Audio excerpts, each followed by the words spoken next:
Oh man, I missed out on Andy Peters. Ah. Oh no, we didn't want that. Hairy Bikers is finished too. That's what we wanted.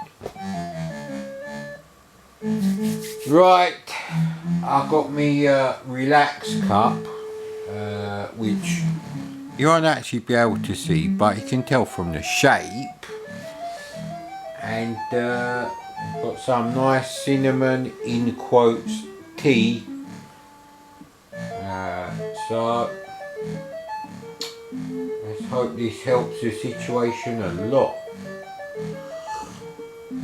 because we're going to be playing games from Alpha Omega, aka the Powerhouse, on some of their labels, and this might be the one that I like the most, so we're going to go with that one first. Now this is very blocky, yes, but it's charming in a very blocky early C64 way. And that's the problem really. David Warder Ocean in 1984 on the Commercial Breaks Battle for Santa's Software Money Programme special from BBC in the UK, said the game Castle Capers it's not really Commodore standard anymore. Now the Secret of Kandahar is pretty much a tidied up version of that game. Very minimal changes, it's pretty much the same game. And it came out in 1986. And I don't know how much it was, that's quite important. So even if it was like £2 Mastertronic money, you might not like it.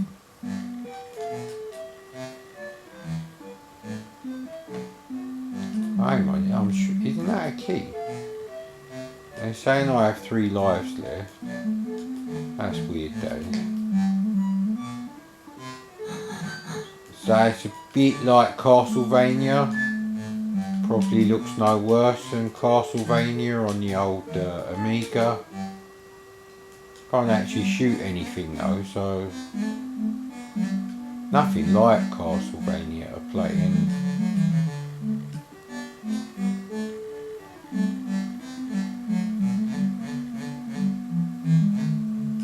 So I am carrying a dagger, so how do I use it?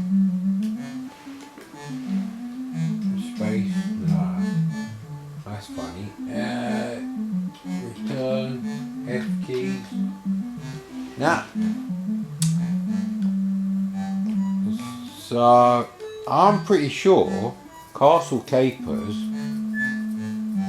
came before Castlevania. There's a definite style gain on here.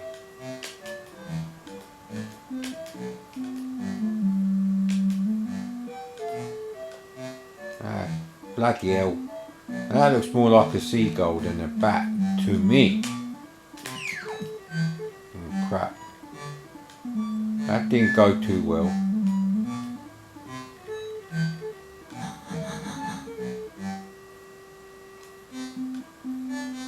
So in 1986, if they actually tidied up the graphics, and maybe if I knew how to use a bloody dagger,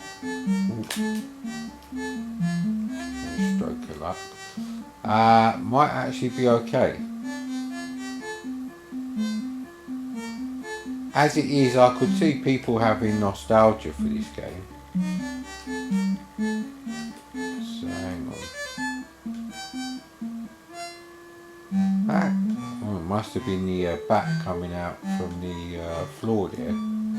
Common occurrence, I heard. Oh look, we've gone in a little dungeon. So it's nothing like Castlevania really, apart from the way it kind of looks on the top half of the screen, for some reason.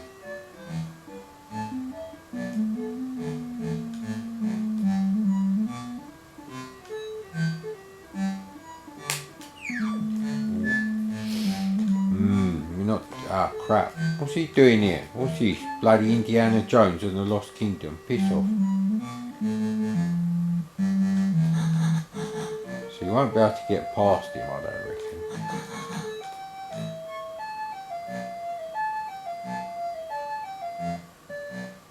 Maybe you have to get him to do it.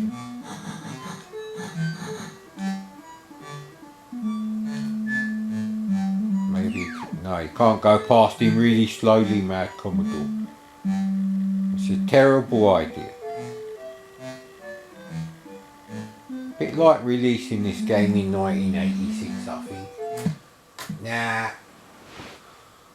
The rubbish transition from QVC before could have gone very badly, because I had my C64 on, and when I come back there was a load of characters on the screen, mostly speech marks and you know, a reverse space. In the standard colours, so I know Coloram ain't fucked. But that was worrying, because it was pretty much only 2 or 3 characters. And there was a lot of spaces as well, so I don't know if this machine is going to fail. Come on, old buddy, don't let me down. As Bruce Lee said to my C64, which obviously would require me divulging that I have successfully produced a time machine. Yes. I haven't used it yet though. And for all you know, it could be a video recorder and an old wristwatch super glued together. I mean,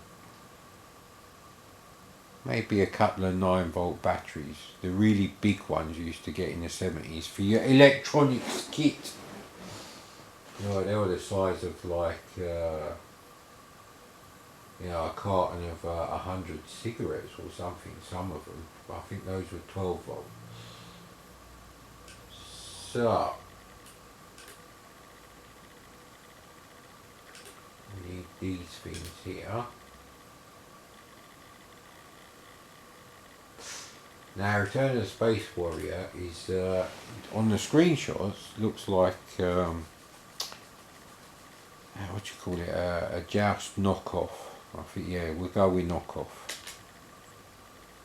I don't know how much of an exact copy it would be. Just, I'll try not to look at the screenshots, but, you know, that split second when I scroll past the larger preview, I was like, quick, just got the impression it was going to be like Joust.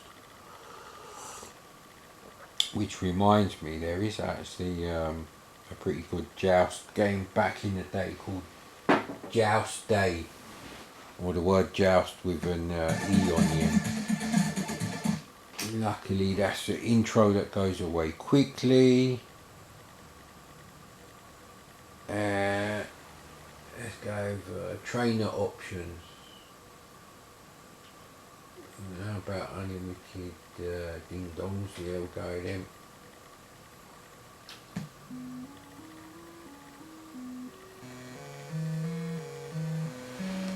Now, that's quite nice. Non-isometric version of that ISO scroller. And splice them together. No, I didn't splice them together. The memory card filled up. Speaking of which, where's the other memory card? You have to be very careful to keep them under the C64. Otherwise the cats get at them and then they become a new toy. Can I Play 2 from Robocop? I'm not going to insert that clip though. Right, as I was saying, let's check this out. Right, it is. So I need to put Joust Day on the old SD card as well.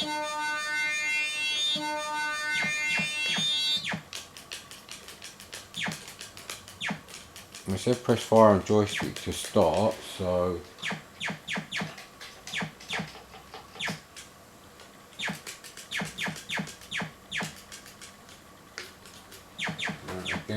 why would it let you start the game with a joystick in port 2 if it was joystick port 1? I don't think it is, because pressing space does nothing. Right.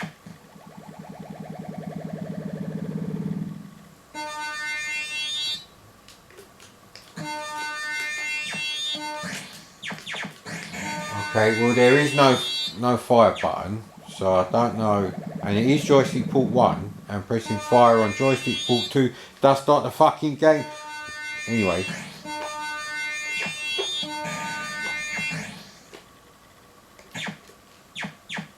Okay, something weird going on there, because before I'm sure I could actually levitate.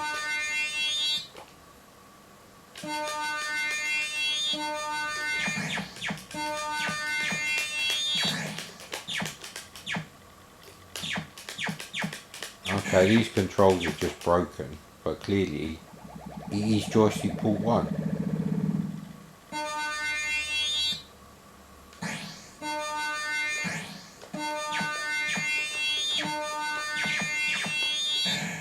Okay, maybe it is keyboard, because only a couple of directions on the joystick do anything.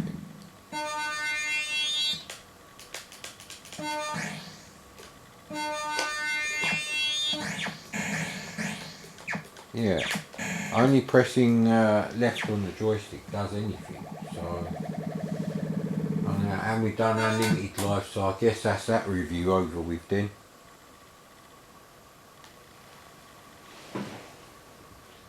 Yeah, there's always something missing in it. If I could remember who did that stupid Joust Day titled game. Now come on.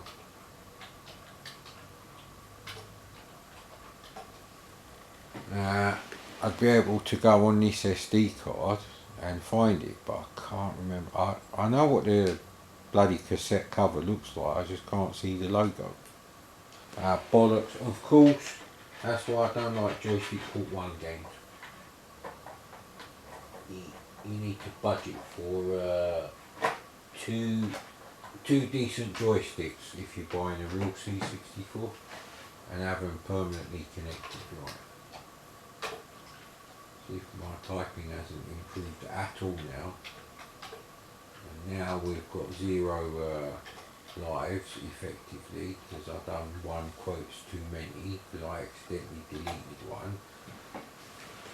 Well, this Alpha Omega idea was a great idea then, wasn't it? Right. So that probably was keyboard. So do you have to press space specifically then to start the game with joystick control? Well,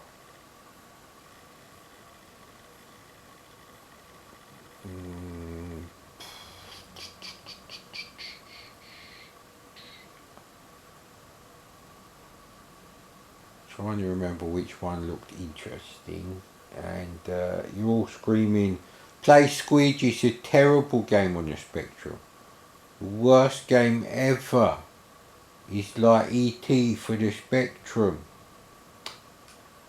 And yeah, I still remember that it's better on the C64, whatever that means. It's like a badly written Spectrum game. Now, most Spectrum games to be above average have to be really well programmed, technically. Oh, unless you're talking like flip screen rubbish, you know what I mean, arcade games. Oh yeah, that's the point, this is a flip screen game, but it'll still shit on the Spectrum.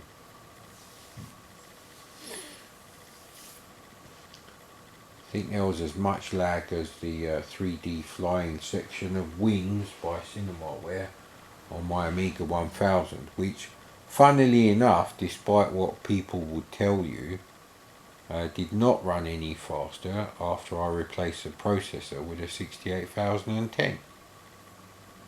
I even downloaded a program called Desigel, and I think that's what it was called. And there was a task manager, like Windows Task Manager. I had one of those, so I'd run that.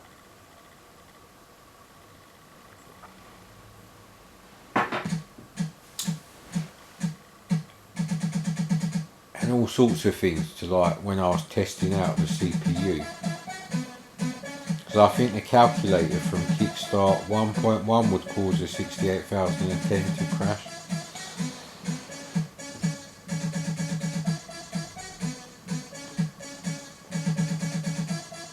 I'm waiting for the next bit of Blue Monday to kick in, so I have to keep talking now, because if there's more than about 5-10 seconds, you get screwed. Oh no, they're doing the full shitty 12-inch version.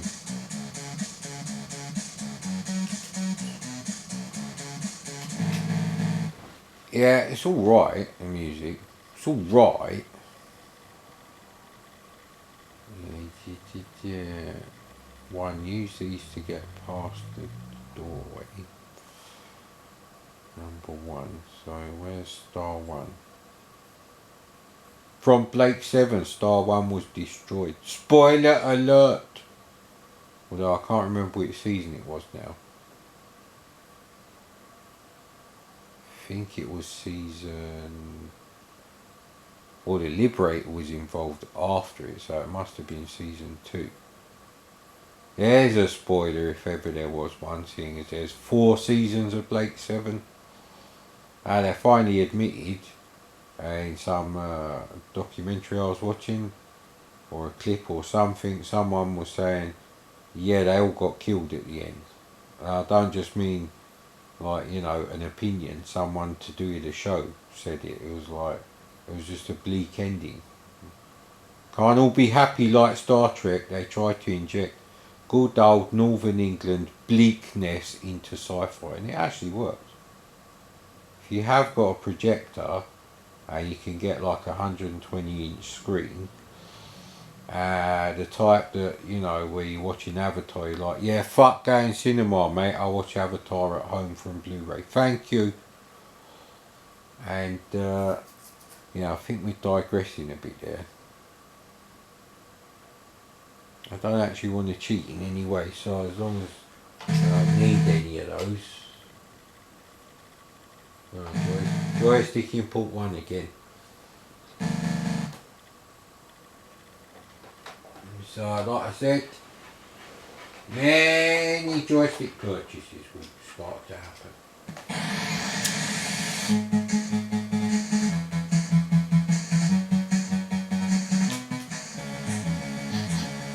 Okay, not the same game. Had you pulled there? Ooh. Someone who knows how to do machine code and likes Defender wrote this game engine, blah blah blah blah. Don't know why I'm doing that, there's no copyright anyway, blah blah blah. I think I had too much caffeine before. Now it's just a simple case of, I don't know what's going to happen if you touch the walls. Is it frenzy berserk type situation? No. So at no point can you stop playing this game. So you're going to have to be basically constantly at the ready. This is not for smokers, mate. See, I couldn't even turn the bloody volume down. I'm not deaf, tone or otherwise, right, I can't play that. That'll just make the caffeine situation worse. Much worse.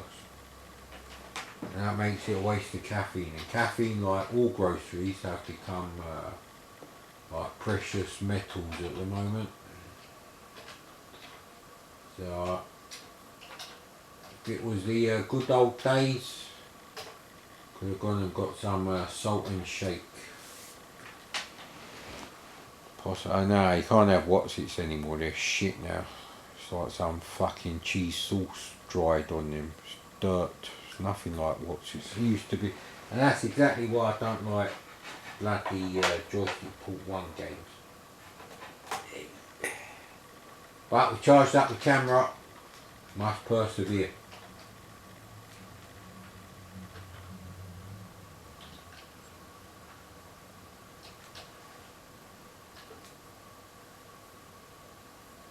Right, the old trick. 2-fingered salute. Good thing that's sort of lined up. Didn't even check that really. Right, so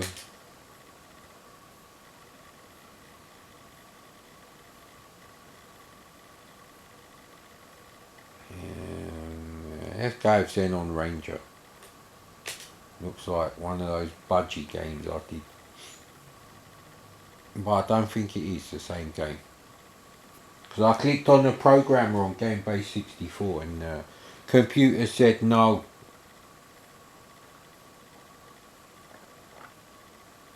Although if he wrote that with someone else, that's a different thing entirely. And I keep forgetting to order cheddars, you know, the round biscuits. They're sort of like crackers, but they already got cheddar flavour on them. Very oily cheddar. Basically, it's like melted cheese mashed with some breadcrumbs. But very nostalgic.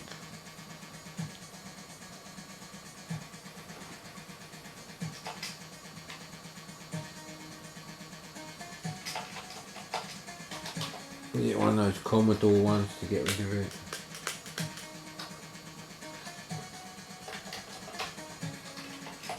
Okay, I can't get rid of the fucking crap tray, so that's a bit shit.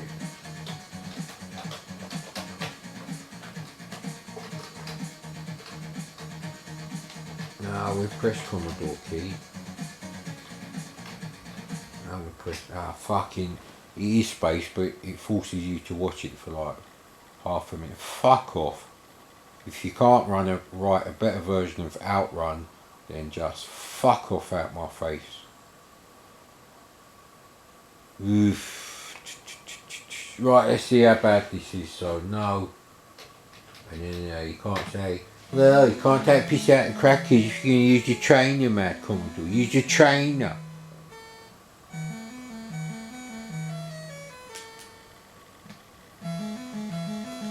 I noticed it's the egg things from that shit game that I'm never going to play again.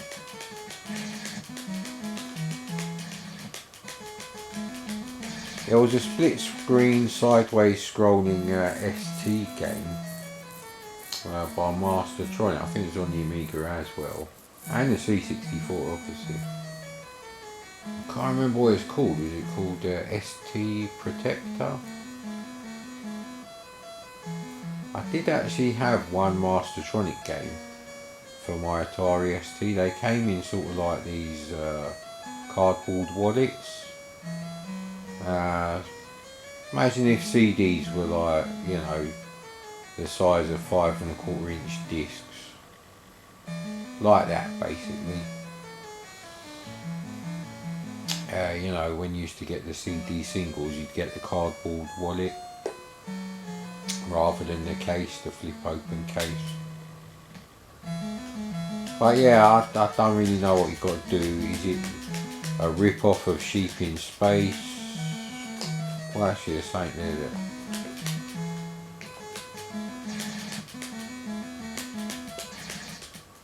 Yeah, I'm not getting what you're supposed to do on this, which doesn't help. That never helps the situation. So if you get power up, it's already better than fucking Nemesis on the C64 then. Actually, I ain't played that for so long. I think I will hold back that game. Not all of them, but that game from, you know, games from my past. Woo! Some spooky music. I don't know, maybe X-Files type thing. You know, title screen and I don't know. So this is probably some. I don't get what the bottom half of the screen is showing me. That's because you can't go up or down. And I tried to go through this thing, so that's having none of it.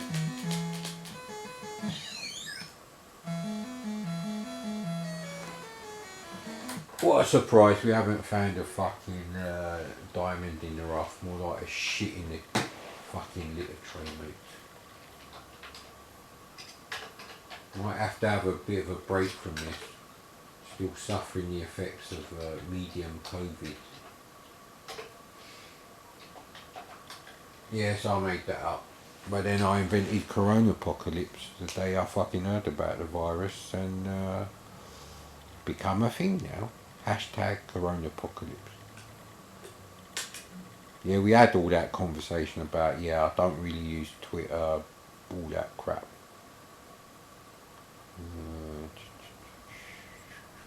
Did I play Operation Hanoi? Oh, hang on, this better not be joystick put one. No, it ain't good. Let's go with Elven Warrior just in case.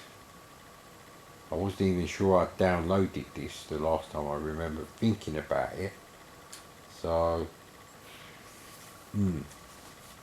definitely ain't played this one. Although I have played some of those games and I just got fed up. It's too much work for me now, ain't it? Right, actually, I think we need some retro sustenance, but we need the giant diabetic tablet, I believe, is the technical term before we can indulge in some goodies. And that doesn't actually work, mate. But it does help this situation.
And no, I'm not going to cut that bit out. I can't be bothered anymore, mate.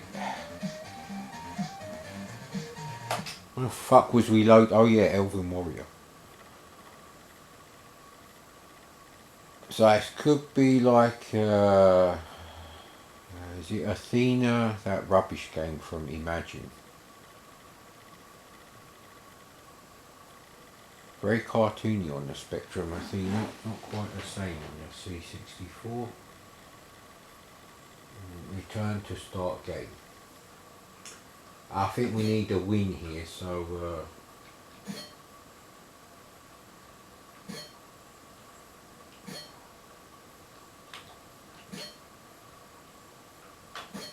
do.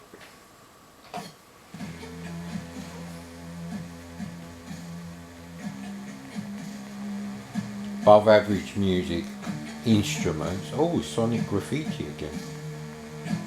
I can't remember if I downloaded the thing I did yesterday actually. From the SD card onto the PC and processed it and made a YouTube video out of it and whether it's up there.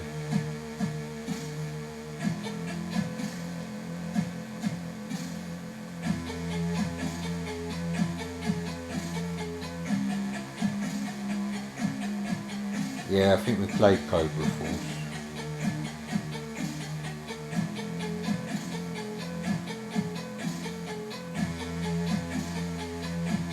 Alright, so reflective design, so it's like one man thing really.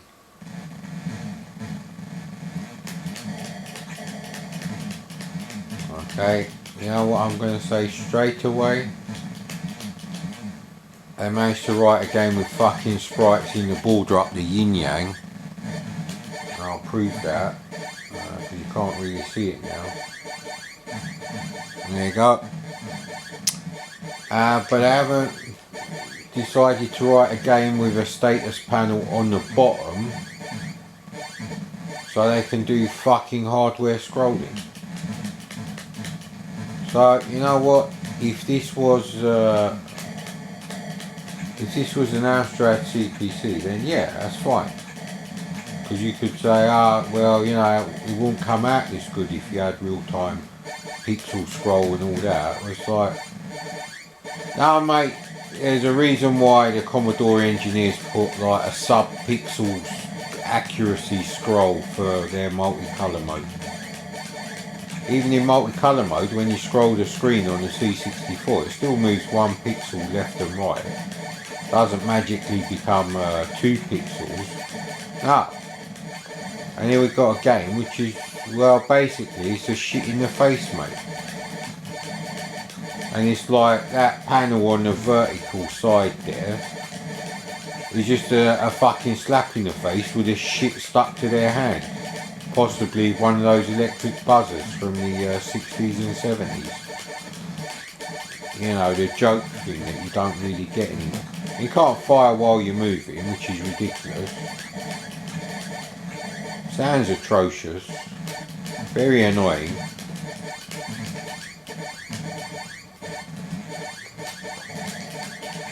So there's a key there and I can't pick it up now.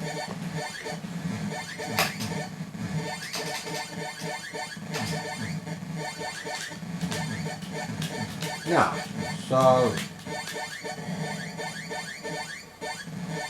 bollocks. Learn how to do fucking hardware pixel scroll. Forget about fucking sprites in the border for the score. Dumb cocksuckers, innit? Actually, might be better if I keep it in 4:3 mode. And then again, it might not, looking at how blurry that's just become. Come on, you asshole. So, oh, bollocks, I always do this. I can't touch type in the dark because the placement of the keys is not the same. The keys are actually, the keyboard itself is too small on the C64. You don't have all the extra gubbins on the side there. There's a fucking, god damn it. Nah, because now it's in 4:3 mode, there's even less light coming off the TV. If it was good as my Panasonic CRT widescreen, when you go into like the zoom mode, you could actually move the screen up and down. Nah, none of that for you now, mate. So you can have the spastic, that version. Oh no, actually I don't think that helps either. No, actually you can only have 14:9. See, that doesn't make sense either.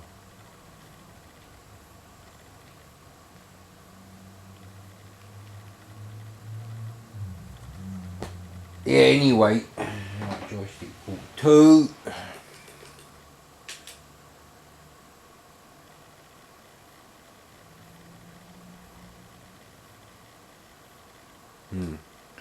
I think we'll go straight onto the powerhouse.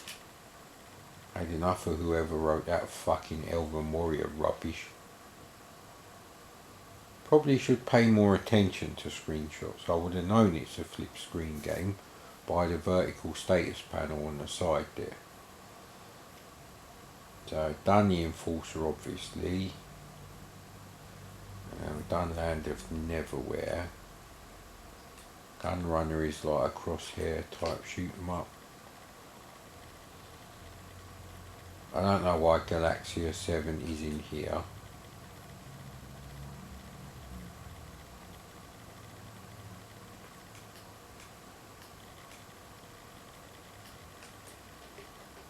Let's try the Enforcer then.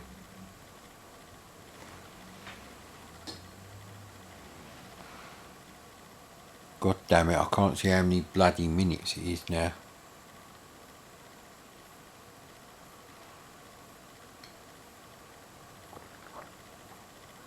I'm gonna have to wait for it to load before I can tell how many minutes it is that it's recording. Because the white text for the, you know, the timer showing how long it's been recording on the video is over the white bits at the top and where it says the Enforcer.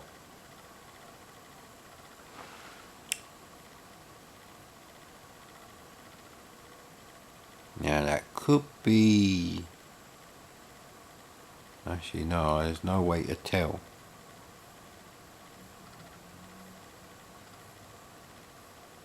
$26.17. Plus whatever the other one was when the camera filled up. I think it was about 12 minutes. I think we're due for a roll up. Because you're worth it. That was the attitude in the 70s, mate.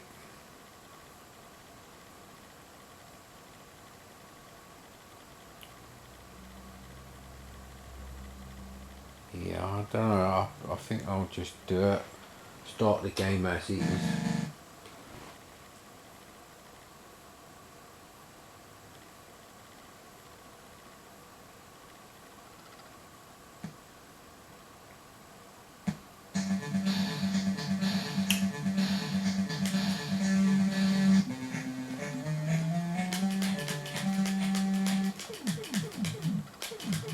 Right, game engine's actually right.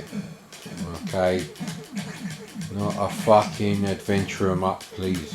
And you can't jump over the big things, of course. I've got the usual stuff. Chicken, duck, turkey, you know. No, do I have to collect these things now?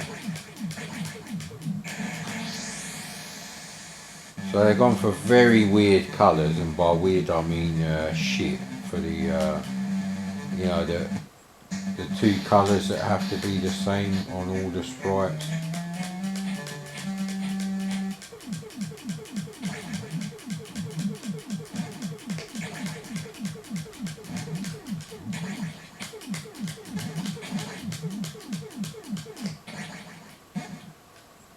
That's a bit weird. Why can't I walk on them things there then?